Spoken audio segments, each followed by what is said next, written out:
En 1905, Béatrice de Rothschild découvre le Cap Ferrat. Elle est tout de suite séduite par la beauté naturelle des lieux et décide de s'y installer. Il faudra 5 ans de travaux pour édifier la Villa Île-de-France, nommée ainsi en souvenir d'un voyage extraordinaire à bord du vapeur portant le même nom. La forme donnée au jardin principal, avec sa vue sur l'océan, rappelle le pont d'un navire. Pour parfaire l'illusion, la baronne imposait à ses jardiniers de porter un béret de marine afin de pouvoir s'imaginer qu'elle était entourée d'un équipage sur un bateau parcourant le monde. Les façades extérieures, peintes en rose, sont typiques de l'architecture de la Renaissance en Italie. Seul le porche de l'entrée est d'inspiration gothique flamboyant.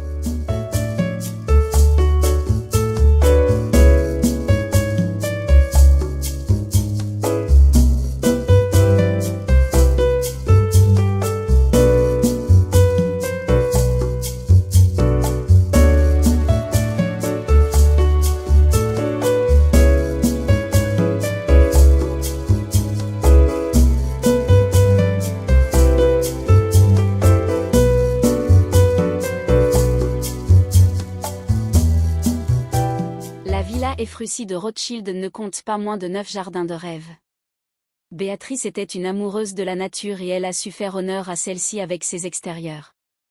Jardins à la française, espagnol, florentin, lapidaire, japonais, exotique ou encore provençal. Une simple balade dans les jardins de la baronne est une invitation au voyage qui transporte le visiteur dans différents univers verdoyants.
La chambre de la baronne, le lit vénitien est orné de soieries de chine brodées de fleurs et d'oiseaux.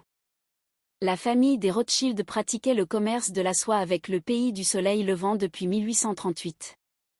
Béatrice recevait ses amis intimes dans son boudoir, et y écrivait sur un secrétaire qui aurait appartenu à Marie-Antoinette.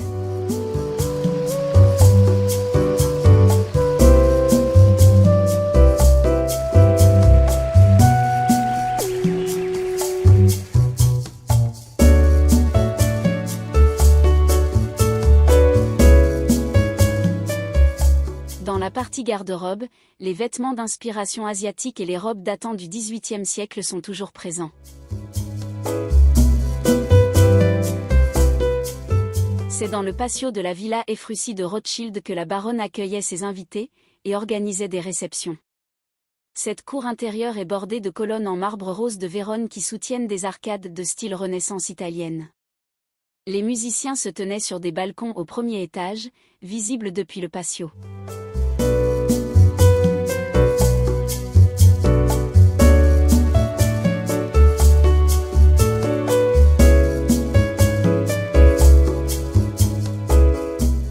grand salon est sans nul doute la pièce la plus somptueuse de la villa. Offrant une vue sur la baie des Fourmis de Beaulieu-sur-Mer, il témoigne du goût prononcé de la baronne pour la Renaissance italienne. Les meubles de style Louis XVI sont répartis dans la pièce afin de former différents espaces de repos, de jeu et de partage.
À sa mort en 1934, la baronne Béatrice Ephrussi lègue la gestion de la villa à une fondation portant son nom, afin que le bâtiment soit transformé en musée. Ce sera chose faite le 2 avril 1938, cependant, il faudra attendre 1960 et un changement de conservateur pour que le site se fasse connaître du public. En 1990, la scénographie des lieux est repensée, la villa Ephrussi devient l'un des monuments les plus visités entre Nice et Menton avec 130 000 visiteurs par an.